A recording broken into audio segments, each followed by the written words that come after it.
PF নিয়ে সুখবর শোনালো কেন্দ্র। সুদের হার শুনলে মুখে ফুটবে হাসি। উপকৃত হবেন 7 কোটির বেশি আম জনতা। হ্যাঁ, ঠিকই শুনছেন, প্রভিডেন্ট ফান্ডের সুদ নিয়ে চূড়ান্ত সিদ্ধান্ত জানিয়ে দিল ইপিএফও। 2025-এ যেখানে রেপ রেট ছিল 6.5%, সেখানে 2026-এ মাত্র 5.25%, অর্থাৎ গত এক বছরে রেপো রেট কমেছে প্রায় 1.25%। আর রেপো রেট কমলেই কমে যায় এফডি, পিএফ সহ একাধিক সেভিংসের সুদের হার। কিন্তু এবার হলো উল্টোটা।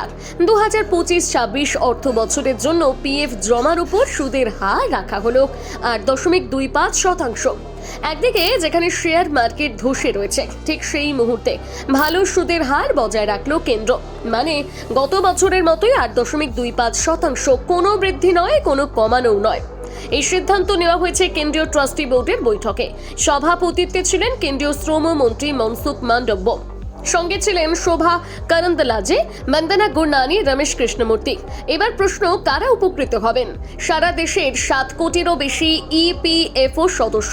2021-22 সালে সুদের হার নেমেছিল 8.1%।